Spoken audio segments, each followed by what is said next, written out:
Hello folks, this is David Hurley of EasyChessTips.com, your pub chess bluffer. And today I'm going to take you through a case where you are playing as white. You open with d4, black answers with d5. You respond in your second move with the very common c4 move, the Queen's Gambit. And then black in his second move plays knight to f6, which is the martial defense. I'll show you what to do when that combination crops up. And also then we'll move on to one variation in the third move and how to respond to that according to advice which I have imbibed from my man, John Watson, in his excellent book for D4 players, When You're White, a strategic chess opening repertoire for white, with d4, 1 d4 and 2 c4. So let's hop over to the Lichess board and see how things work out. So here we have the opening move, d4. Let's move me over here, d4, and it is met with d5, very common response by black. We play c4. We are now in Queen's Gambit territory. This pawn is offered. It also threatens, but it is offered to black as a nice cherry to pick for no return, no immediate return by white. The pawn is unprotected. Now, in the second move that we're looking at, black responds with knight to f6. Here is what John Watson says about the martial defense. Queen's Gambit refused, or as we call it, Queen's Gambit declined, and this is the martial defense. What John Watson says is this: the martial defense is considered inferior because it surrenders the center with tempo after white's recommended third move. When you come across this combination from black after you play d4 and c4, in the repertoire, the standard third move is actually knight to c3. But this c4 pawn is, as the Lichess machine is recommending, should take the d5 pawn. Now, when that happens, let's check what John Watson says about this inferior martial defense. He says it occurs relatively often in lower level chess, so it's worth checking out this combination here. And I think a very natural move from black's point of view, seeing that he's just lost his central pawn, is to retake in the center. And he has two ways of doing that immediately. One is with the queen and one is with the knight. Now, he may well keep in mind the old adage that you shouldn't move your queen out too quickly and therefore take with the knight. And that is the combination, that is the variation, sorry, that we are going to look at now. He takes with the knight. Now here, John Watson says the move that he recommends, which incidentally isn't the e4 move that Lichess is recommending, he says this move that he recommends is the only finesse that white needs to know. It's a finesse because it is something that it's delaying this, what looks like a natural move here. It looks obvious that you should play e4, but that is not the move that John Watson recommends in this situation. And this is the question that we are looking at today: what to do when faced with the martial defense, in which in the third move the knight on f6 takes white's d5 pawn. And so here, the move that we are not recommending is e4, and the knight retreats. But this leads to problems for white because black, according to John Watson, black can gain counterplay in the center. Let's see how this can happen just by playing through a few more moves in this not recommended version. So white typically brings out his knight. If you remember, the knight commonly comes out to c3 in the third move, but it's been delayed in response to the martial defense. Now, black here begins to gain his counterplay. He breaks into the center with e5, but this is a kind of present or an offer. It's a gambit. We're not going that way. Let's have a look at what happens when we take. So if white takes back the pawn here, black, as Lichess is recommending, immediately takes white's queen, and there's a queen exchange. Now, at first glance, you may think that the knight could come back and take the queen so that the king does not have to leave his square, which means that the king would be able to castle once the bishop and knight move away from their home squares. However, take a look at the e4 pawn, which is being eyed by the knight over here on f6. And is being guarded only by the knight on c3. So we don't want to take the queen with the knight and promptly lose our e4 pawn and have a dangerously placed knight sitting there in front of our king, eyeing, incidentally, the f2 pawn, which is weak. So we take with the king. And here, the knight moves down to g4. Black's knight moves down to g4. And here we see the idea that black has, which is to take that f2 pawn, forking the king and the rook.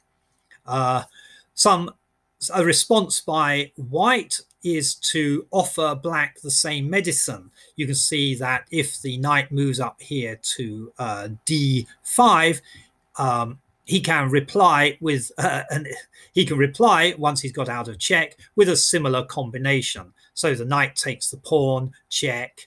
The king moves probably up here to attack the knight. The knight then takes the rook, and this knight, who is now here, then meets out similar medicine to black. And so we have two knights in the corner, two missing rooks, and the whole game is kind of blown open. You could perhaps have fun with that if you wished, but it's not what John Watson recommends.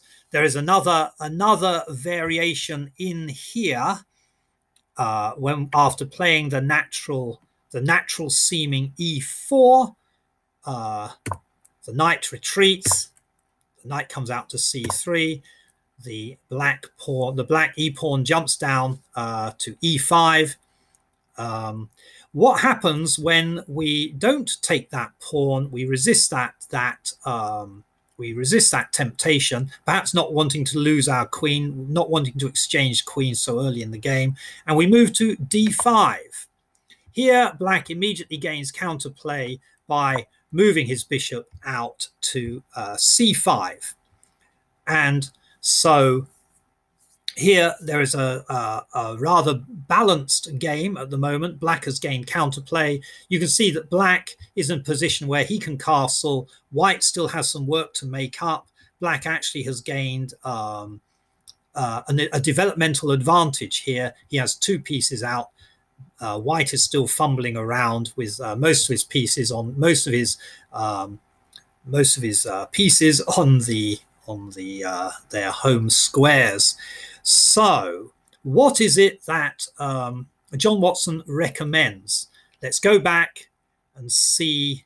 Let's go right back to the beginning and see how it develops. So we have this series of moves, which announces here knight to f6, the martial defense. C takes the d pawn.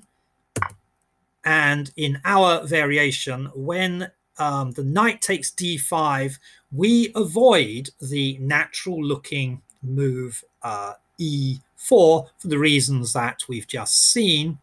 And instead, we do John Watson's finesse. And this is the finesse here. First, move your knight to f3.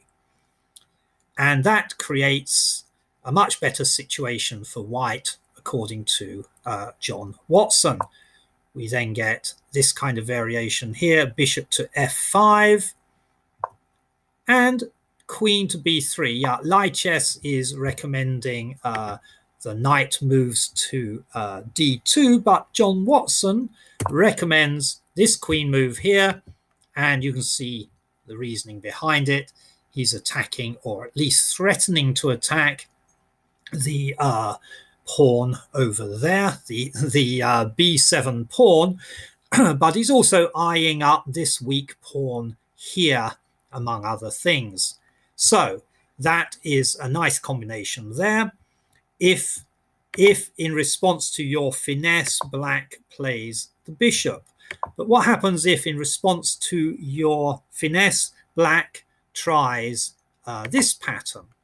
G6, aiming for what is called the Grunfeld defense, getting to the Grunfeld defense by other means, by placing his bishop on this diagonal here. If this pattern occurs, now it is timely to move your pawn up. So you notice the finesse is moving the knight, delaying that e4 pawn, delaying the e4 move, and this creates, so the knight retreats over, usually retreats over to the b side, over to the queen side onto b6. John Watson recommends h3 to keep the bishop away from pinning the knight to the queen. We then see, yes, indeed, bishop to g7, knight to c3. And here, according to John Watson, there are a variety of options for black, all of which lead to an advantage for white. But I won't go into those here, since this is the Easy Chess Tips website. We stuck with one variation of the Marshall defense. And if you want to find out more about what John Watson has to say from this point in the game, I suggest that you get his book, A Strategic Chess Opening Repertoire for White, and check out page 42. So just to finish, I'll take you through this recommended move sequence once again. So d4, d5, c4, the Marshall defense, knight to f6, c takes d5, knight takes d5. This is the variation that we've been studying. And then after that, instead of the e4 move, we have the finessing knight to f3.